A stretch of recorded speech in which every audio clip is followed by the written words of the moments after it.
Hello, everyone. I'm Pinar Givanch, and welcome to What's Wrong with the Podcast. Today, we have the absolute pleasure of chatting with Alexandra Car. Alexandra is a recognized thought leader in responsible AI and sustainability strategy. As Chief AI and Sustainability Officer at BI Group, she works at the intersection of governance, ethical AI, and climate resilience. Her focus is on helping organizations align AI-driven innovation with regulatory frameworks and long-term sustainability goals. Alexandra's work is grounded in her commitment to reducing systemic bias and ensuring technology supports both people and the planet. Enjoy.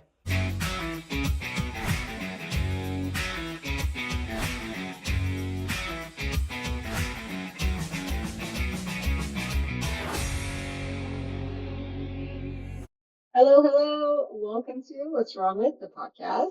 Today, I have the absolute pleasure of chatting with Alexandra Car, who is the Chief AI and Sustainability Officer at BI Group Australia. Alexandra, welcome. Thank you, Pinar. Thanks for having me. It's a pleasure to be here today. And I would like to start off talking about a bit of my background and how I got here. So I didn't arrive here at this work through a job title. I got here through experience, through pain, through clarity, born out of long exposure to systems that were never designed for people like me. So I've been in technology for almost 30 years, and I know what's like to sit in rooms where your competence is questioned the moment you speak, and silence is mistaken for consent. So I have my ideas dismissed and just to be repeated by a louder voice. And I had to fight to get a seat at the table, but to keep it.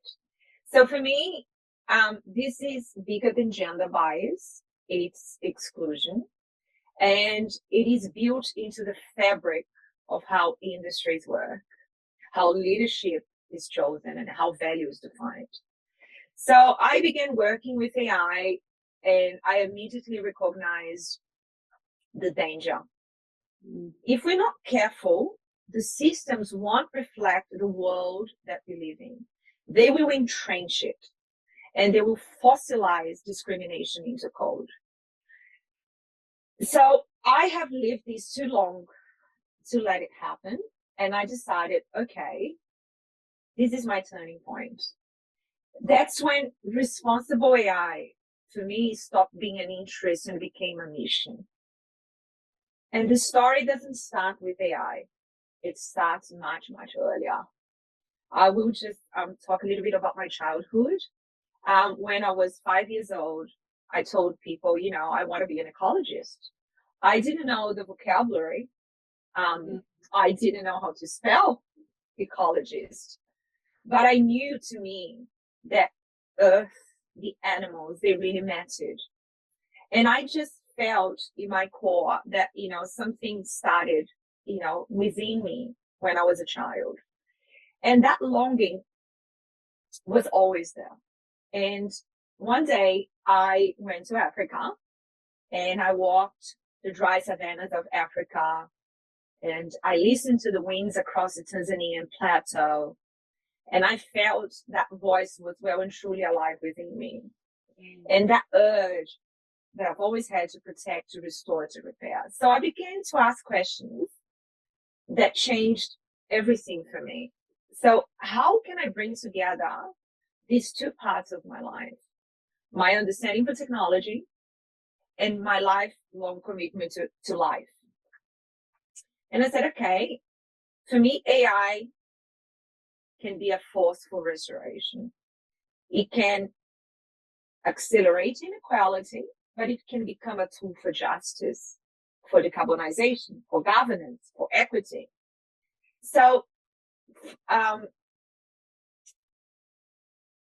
this work that for me has always been around technology stopped being a technical and became an existential work.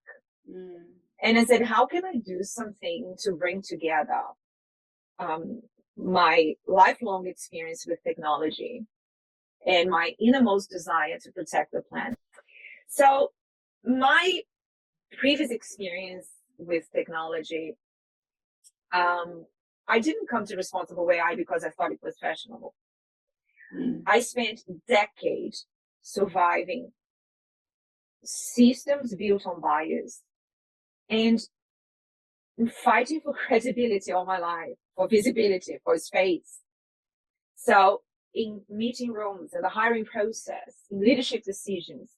So this is where I saw firsthand where AI systems were doing things that could potentially destroy us humans. I'll give you real life examples that I have in my head. Yeah. I'll give you an example of Amazon.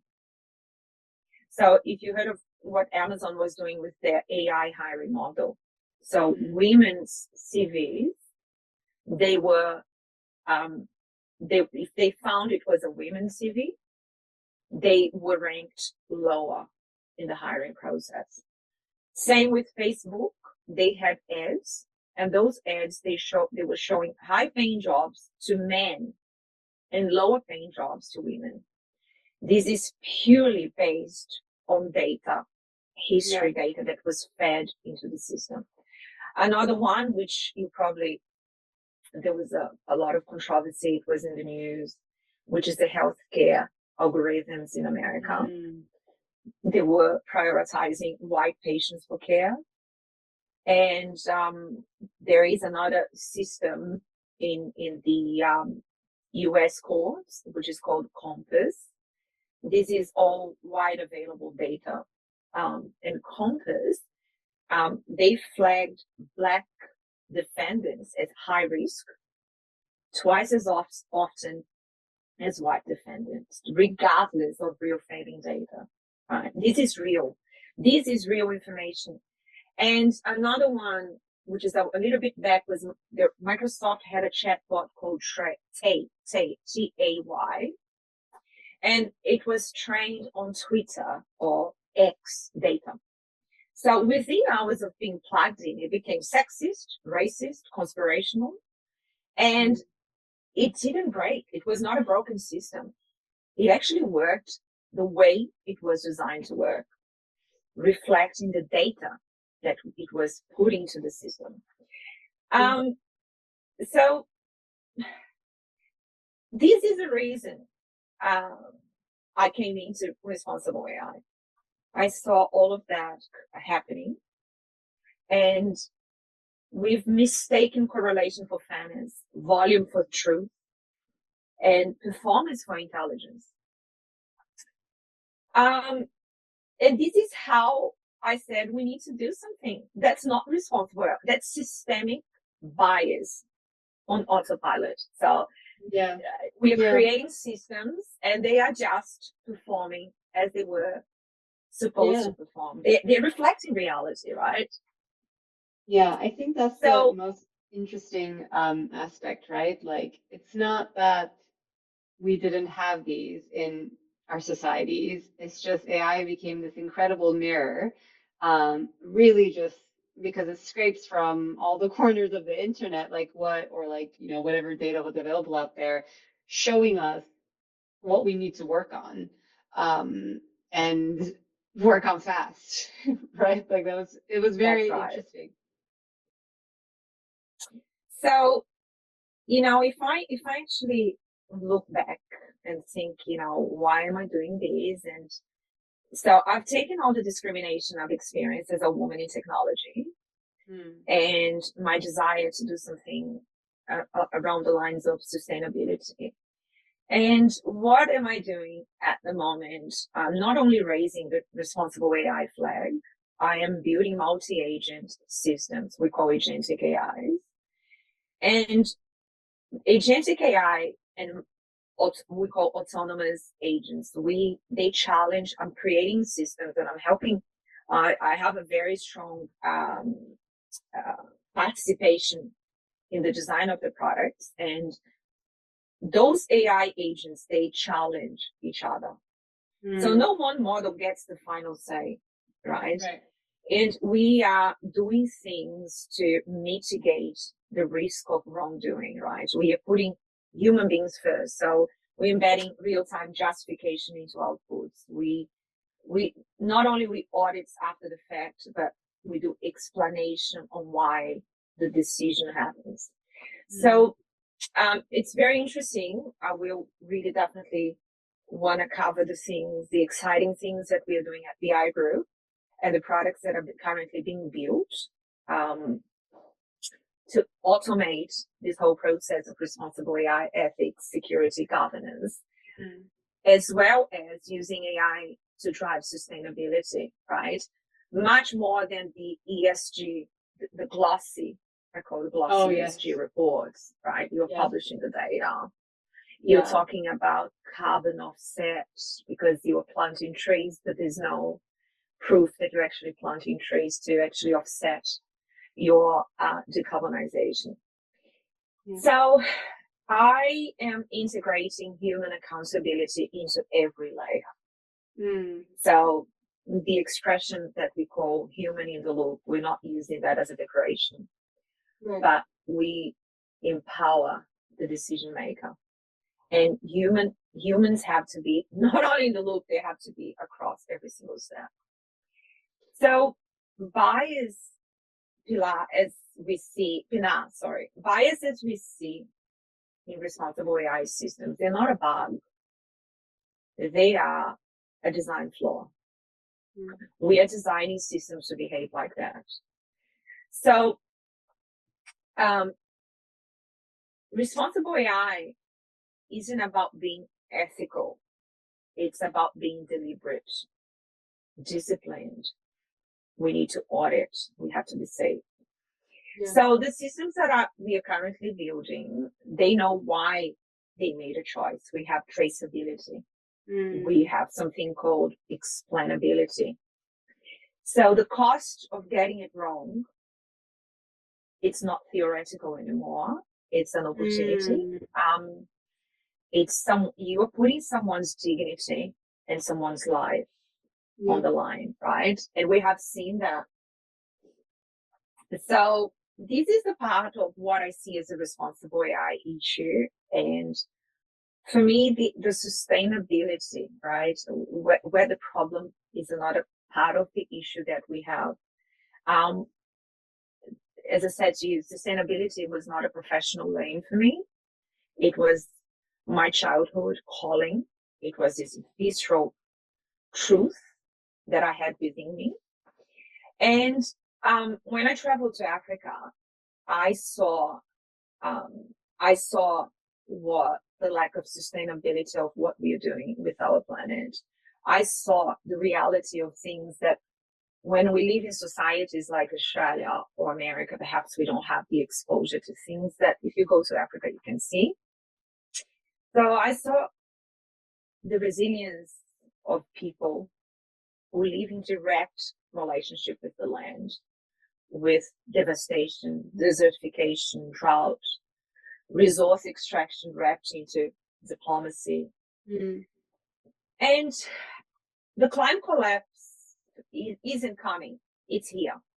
We are seeing, the melting of the glaciers. We are seeing the ice cap of the world melting. And we are seeing hurricanes. We are seeing, devastation everywhere. Okay. I'm talking Africa because Africa was the place that I went, and I saw things that I really touched me. And I said, I need to combine this knowledge of technology and riding the corporate world. How can we actually make the corporate world more accountable to what they are doing, right?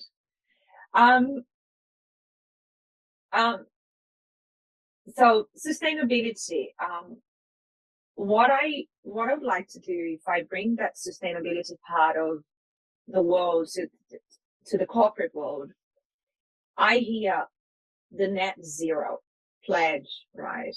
And they are buried in scope 3 loopholes, or the carbon offset, which they're based on trees that were never planted, or the ESG report. Those ESG reports, they're written by consulting companies. They don't know what materiality really means, right? And emissions are rising. water dries, soil is eroding, and trust is collapsing. So I think we need operational change. And I think AI can be a force for good.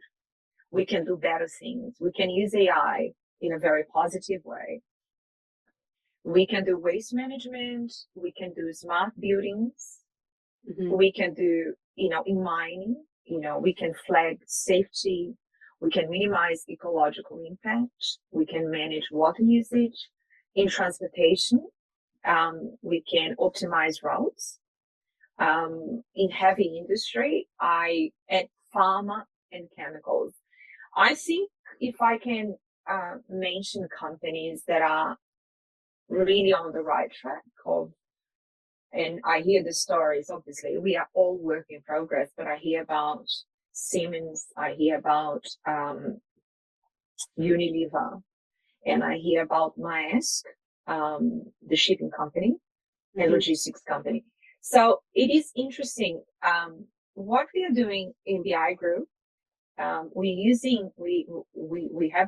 have a product that uses agentic AI, not only to generate the glossy, I call it glossy, I shouldn't say that, but it's true.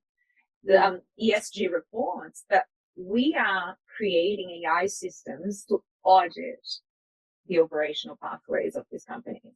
We are simulating decarbonization scenarios. We are exposing where ESG claims they don't match the supply chain behavior.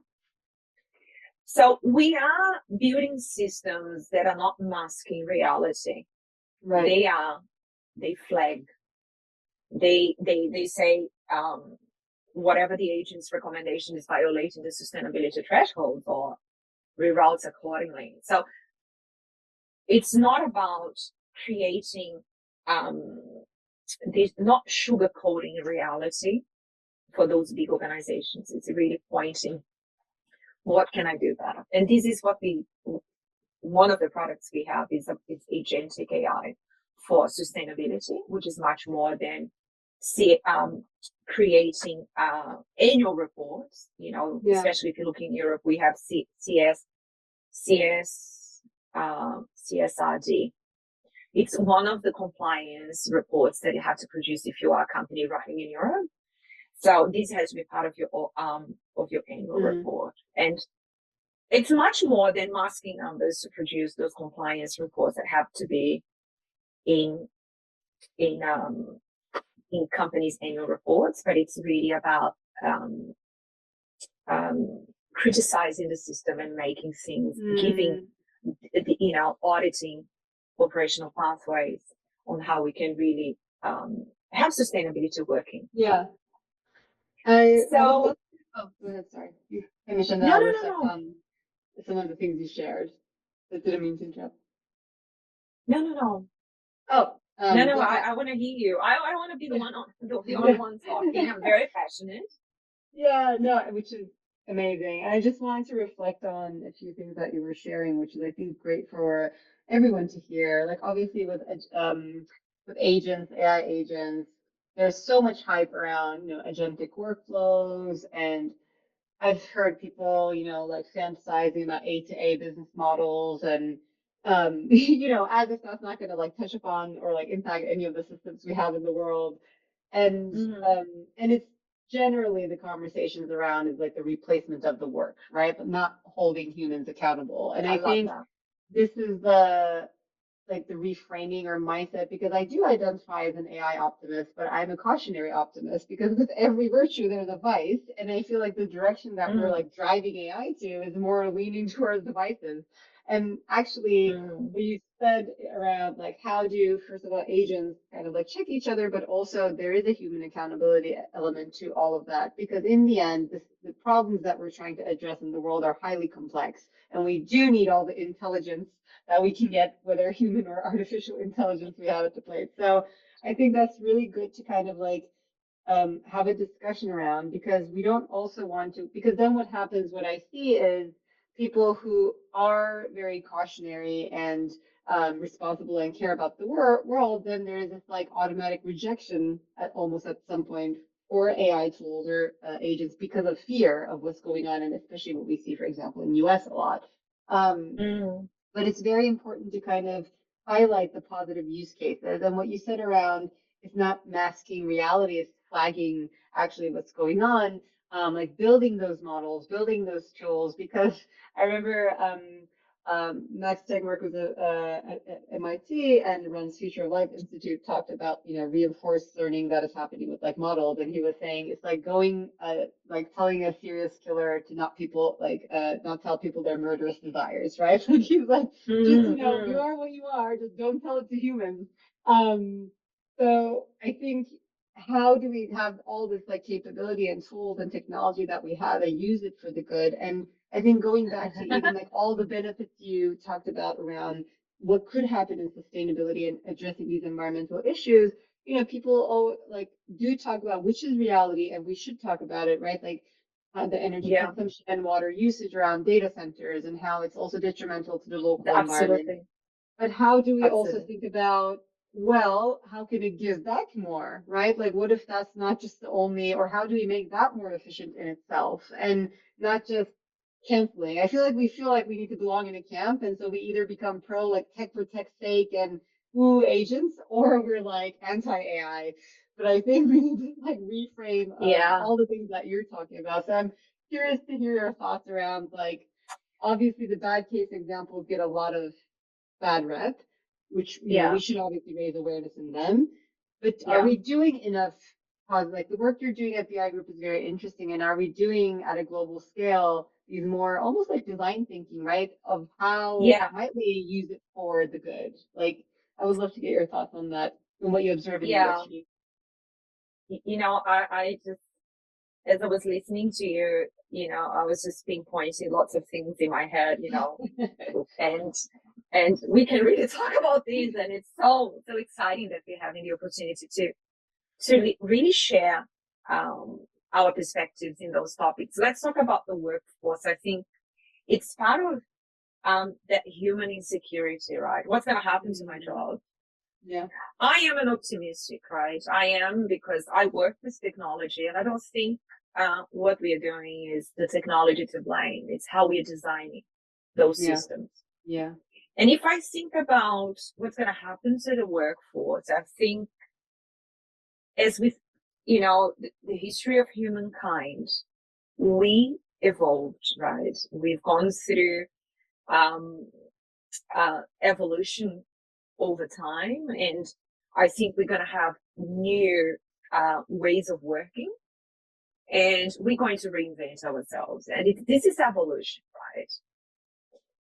Talking about AI and the goodness of AI, we humans, we are responsible for designing those systems like that. And I will give you, I like a bit of statistics, and I put a LinkedIn post on the Stanford AI Index 2025. 79% of enterprise leaders say they're using AI in critical operations. Only 22% have formal AI governance framework in place. Only 22%. 79 are using for critical operations. 22 have AI governance framework. And 9%, only 9% are monitoring the real world harm or legal exposure that those systems can do after you deploy them. You look at 79, 22, 9. So we are using AI. We are at the beginning of this. I think we are in the very beginning of riding this wave, right? Right. And everyone wants to give me that. I want to use, whatever agentic systems are there. Is it going to be Claude, Gemini, or OpenAI? Which one is the best? And how are we going to build? We have to do things. So AI is making decisions, and no one is watching it.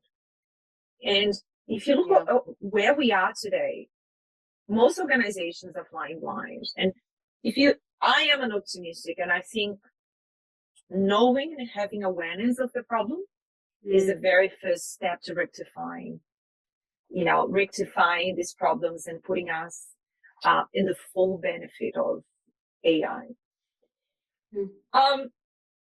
In saying that, if I look at AI and I look at, it's a topic that, I don't want to deviate from this conversation, but it actually comes all together if you look at something called persuasive AI.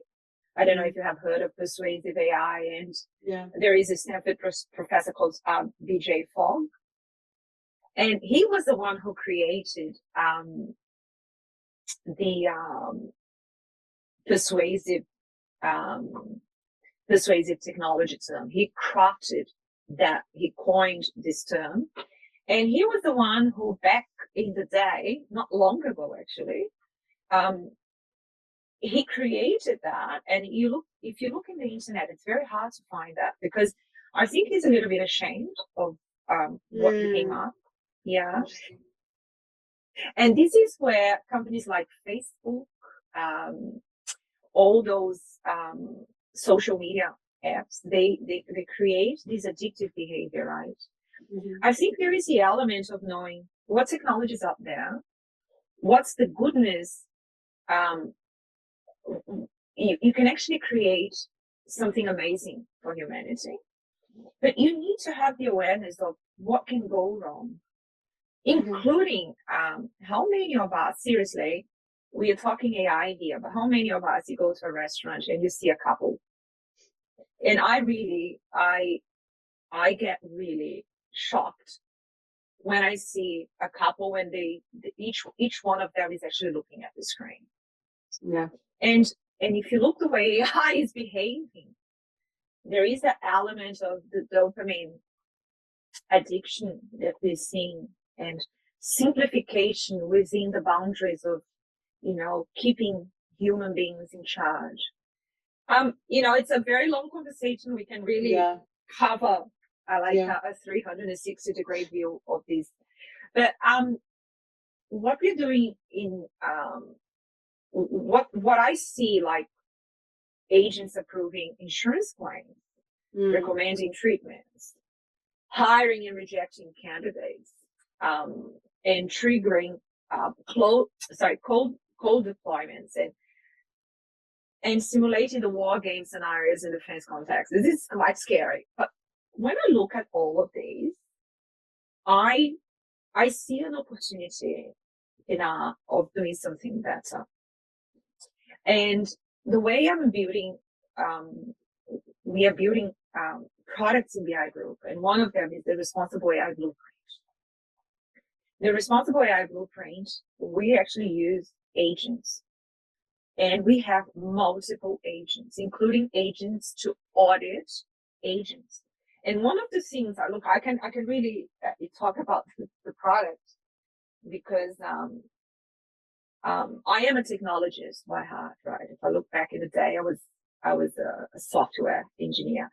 So for me, we need to have a very strong auditing system within those agents. And we need, believe it or not, we need to audit. We need to have guardrails on the human side as well. Okay? Why am I saying that? You have a corporate product, and let's say you have the human being behind that writing things that are totally unrelated to the prompt. Yeah. We call the prompt. So there is an element of guardrail, and it's huge within the technology itself. But there is that element of guardrail around humans, right? Yeah. We need to make sure. Yeah, absolutely. Yeah. And I actually have that quite strong in the product that we created. And one of the things we have to look at, we're living in a world, I studied some time ago this cybersecurity strategy in Harvard. And that was really foundational for, when you bring all the pieces together and you say, okay, this is actually a jigsaw, and those pieces, they fall into a certain place. If you look at the prompt injection text, it's the most exploited LLM or large language, like OpenAI's a large language model vulnerability. So they override the guardrails they put in place, they hijack instructions, and they manipulate agents. So both, if you look online, you're going to see that Microsoft and Google, they confirmed the active exploitation through prompt injection attacks. So this is something that has to be embedded in how you build your solution, right? Yeah. And yeah. Yeah, like it can't be an afterthought, right? Like we see this in any space before AI, right? For example, if we want a system to be accessible, we cannot have accessibility as an afterthought, right? So if it's not embedded into how it's developed and created and designed, we will only try to like put out fires from now on, right? Like I see kind of, the red team, blue teaming. The red teams are always, short in resources, time, money.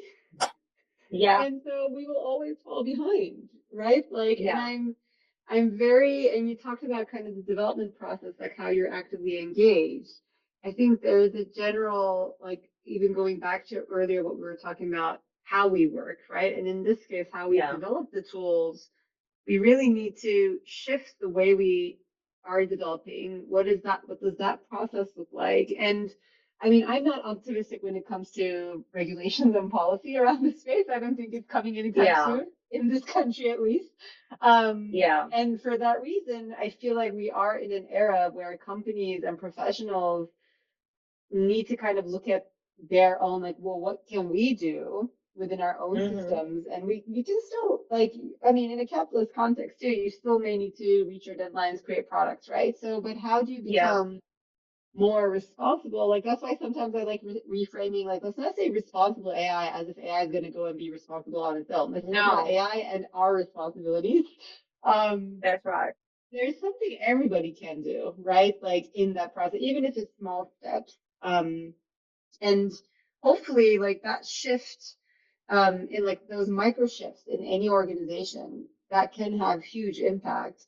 But I think also the models that they need to follow in terms of working models are ones that are how you're kind of like setting. We can't just talking about tech guardrails. If you talk about human behaviors, like there needs to be playbooks, right? Like sometimes, okay, how do we implement governance and frameworks? And okay, like how does that translate into action? Like let's talk about that, right? I think every team on their own needs to be asking these questions than just mindlessly, trying to reach deadlines, which is an insatiable beast, really. But yeah, I think I'm more of an optimist after talking to you. Even though I am an optimist about so many problems. You know why I am optimistic about AI? I see what's going on. I see lots of things wrong, but I actually see the opportunity. And because I am a technologist, I know how to do things right. As you said, the red teaming doesn't have funding, doesn't have enough people working there. And if we actually put the governance, the playbooks in place, and it's, back in the day when we started talking about cybersecurity, and it's not something that happens just at the technology level. Yeah. It's from your board, it's from the boardroom all the way to the third party vendor who is having access to your building. Remember in the old days, the problem that Target had through the air conditioning. And they had a huge breach because the guy came in and he did something in the air conditioning system and he managed to break into Target. And AI is no different. We're talking about systems. We're talking about how we build. And we're talking about the awareness, right? If today you go to a boardroom and say, who is responsible if you have something going wrong with your AI system or the technology vendor? It's the technology vendor. It's how you build it, right? Yeah.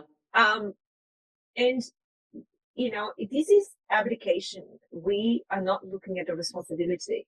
If you look at the AI index 25, you can see the statistics, and they really speak clearly about where the problem is. And I am, in the forefront of analyzing and auditing the things that my teams are creating. And I can tell you, I look at things from, as a human being, we have flaws, but how can we put in place that governance that will cover every single step of the way? And it's not only about technology, right? You touched on policy. Policy is something that you look at the policy, the EU AI Act. It's a work in progress. We're all trying to understand how we're going to control the beast, right? Right. The reality is we're just, at the tip of it. We're starting this journey. There's so much to learn. And one of the things that the Responsible AI Blueprint is doing, we have an agent, actually multiple agents, responsible for the geography. The geography of where you are as a business, or who you deal with in another geography. If you are an Australian company selling to a company in Europe, you have to abide to the GDPR. So there is this framework of policy, of legal teams working together with technologists. And this is all to be, we're creating the boundaries. We're trying to mitigate the risk, because when things go wrong, they can go massively wrong. Yeah. And I'm talking about human lives, right? Yeah. A couple of things that come to my mind. Those multi-layered, we call guardrails, right? They're not just guidelines. You have things that you can do, like you can do the input validation.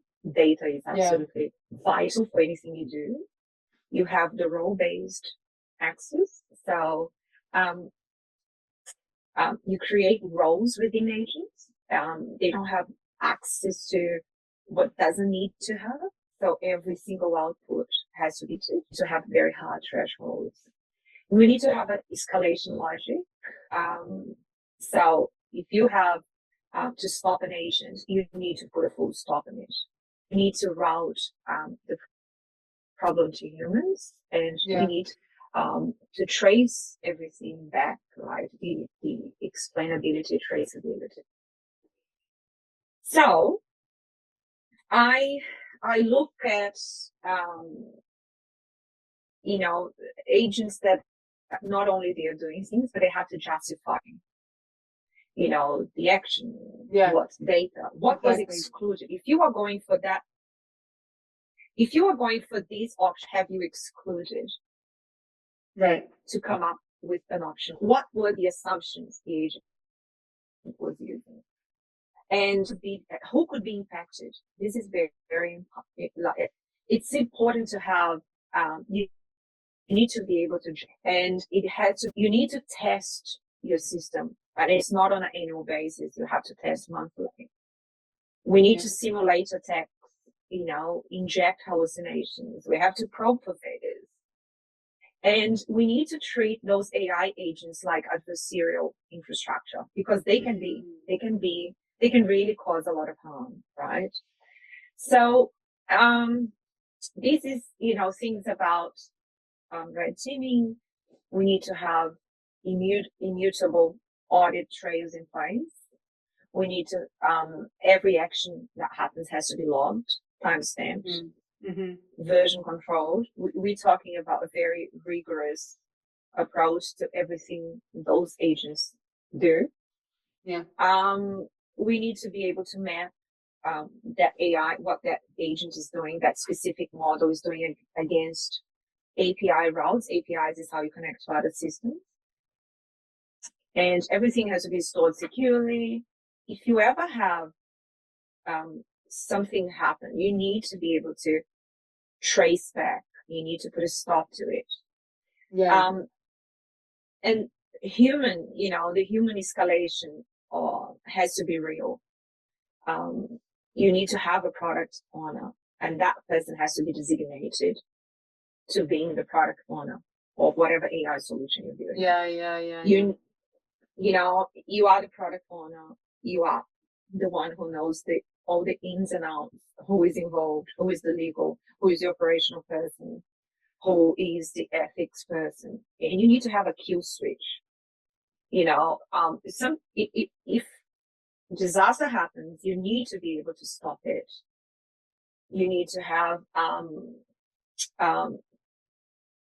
what else I can think of, governance. Governance, the model risk that you have must have scores against executive KPIs. If you look at, it's not about the technology, it's about the business. Yeah. And the interconnected ecosystem around it. Yeah. That's right. There's no technology just looms as you were building something magical, when this is just a piece of technology and you have different layers within, but ultimately we are serving human beings, whether you're talking about a consumer, whether you're talking about a big organization. And what we are building at BI Group, I think I gave you a bit of a glimpse of what we have in BI Group. We have the responsible AI blueprint. We have multi-agent validation. So we audit agents. We have agents to audit other agents. We have a live monitoring of RAG pipelines. So we're after the hallucinations, data drift, the degraded sources in real time. We have user roles, and we have the escalation loops, and we have the guardrails, right? Not only guardrails for the technology, but we have for humans. This is something that I found very interesting, because you can have a lot of humans can exploit the technology for very various devious ways. So we need to keep both sides of the equation. That's a really helpful, not only like tactical tips to like think about, but also it's a roadmap, right? How to approach. I mean, I think every industry should work with BI Group, does a different story, but it's because you can then, when you break it down to its elements, then what are you doing? What are the actions under that, right? It's just gaining more clarity and going back to what you said around who is the owner, who is accountable, who's responsible. I think breaking all of those just creates this like ecosystem of you can't it's not agents running loose doing their own thing. You have not only built-in preventative measures while you're building, but also you have how do we respond in case something happens.